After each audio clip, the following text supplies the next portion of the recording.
Right. మొన్న కేటీఆర్ గారు మాట్లాడుతూ రేవంత్ రెడ్డి సీఎం ఈ ఎంపీ ఎలక్షన్స్ అయిపోయినాక బీజేపీలోకి పోతారు అని చెప్పి ఆయన మాట్లాడారు. ఆయన ఏమంటుండంటే రేవంత్ రెడ్డి మాట్లాడిన దాని గురించి వాళ్ళు విరుగుడు చెప్పారు. నేను ఏమంటున్నామా అంటే ఎవరు దేనికి పోతారు అనేది కాలం చెప్తుంది. రేవంత్ రెడ్డి అనే వ్యక్తి 3 నెలల లోపల ఇంత ఆగమాగం అవుతుంటే ఎవరికైనా అనుమానం వస్తుంది కదమ్మా. ఇప్పుడు నేనేమంటున్నా, రేవంత్ రెడ్డి ఇక్కడ మోడీ గారిని నా పెద్దన్న అన్నావు, సంతోషం. రాహుల్ గాంధీ ఏమంటున్నామా, మోడీని చౌకీదార్ చోరా అంటుండు. ఒకటే పార్టీ, ఎవరిది కరెక్ట్ అని చెప్పాలి. దాని గురించి కేటీఆర్ అన్నాడు. నేనేమంటున్నానంటే ఇక్కడ లోకల్ కొంచెం ఇప్పుడు ఒక ముదిరాజు బిడ్డనేమో 14 సీట్లు ఎంపీ సీట్లు గెలిపిస్తే ముదిరాజులకు మంత్రి ఇస్తాయంట. ఎవడన్నా తెలుగునోడు అంటాడా? ఏ ముఖ్యమంత్రి అని అంటాడా? ముఖ్యమంత్రి అనే మాటలే నావి. తప్పకుండా వాళ్ళకి గెలిచి వాళ్ళకి సముచిత స్థానం ఇస్తామని చెప్పాలి తప్ప అది లేదు. అదేవిధంగా ఇక్కడికి వచ్చే వరకు కూడా చేవెళ్ళ ప్రాంతంలో అసలు చూపారంటే ఏందమ్మా, నాకు ఇప్పటిదాకా అర్థమై సావలే. అంటే పైసలు తీసుకున్నారు బీఆర్ఎస్ పార్టీ నేతలు, బీజేపీ దగ్గర డమ్మీ క్యాండిడేట్లను పెట్టిరు. అది ఎవరు చూసినా? రేవంత్ రెడ్డి గారు చూసిందమ్మా. ఆయనకు ఆనవాయితుందమ్మా. ఆయన ముందు అది నడిపించింది కనుక అదే అందరిని అనుకుంటాడు. అది తప్పు. ఆయన అనేది తప్పు. రైట్.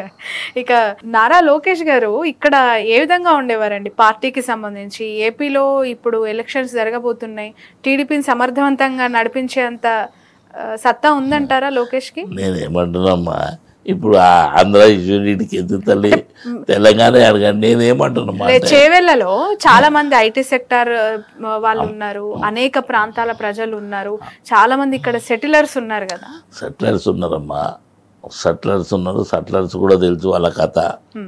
నేనేమంటున్నా అంటే మన ప్రాంతంలో అన్ని ప్రాంతాల నుంచి వచ్చినటువంటి జనం ఉన్నది. ఇక్కడ వాళ్ళు ఏం చేస్తారనేది ఆలోచన చేయాలి కదా. Okay, right.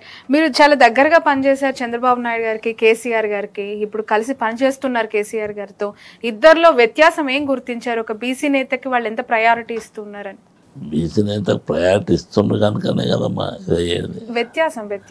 వ్యత్యాసం అంటే ఇప్పుడు నువ్వు ఇద్దరు రెడ్డిల మధ్య ఒక బీసీ అంటున్నావు.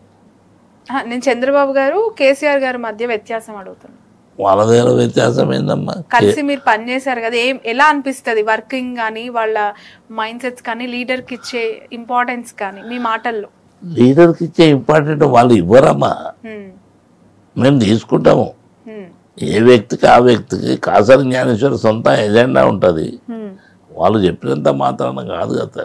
చేవెళ్ళ ప్రజలు ఎందుకు కాసాని జ్ఞానేశ్వర్ గారికి ఓటు వేయాలి అంటే మీరు ఇచ్చే సమాధానం ఏంటి ప్రజలకి?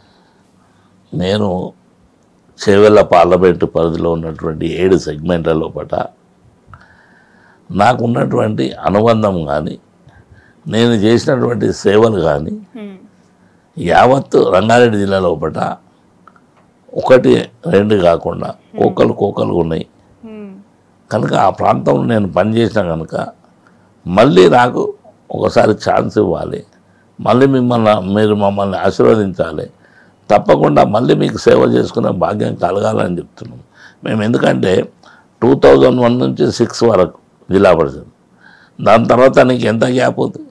ఆయన జ్ఞానేశ్వరిని ఎందుకు గప్తి పెట్టుకుంటున్నారు అనేదే కావాలి. అందుకంటే మంచి పని చేసే వ్యక్తులను ఎవరు మరవరమ్మా. Right. Thank you so much అండి Kasani garu. Wish you all the best.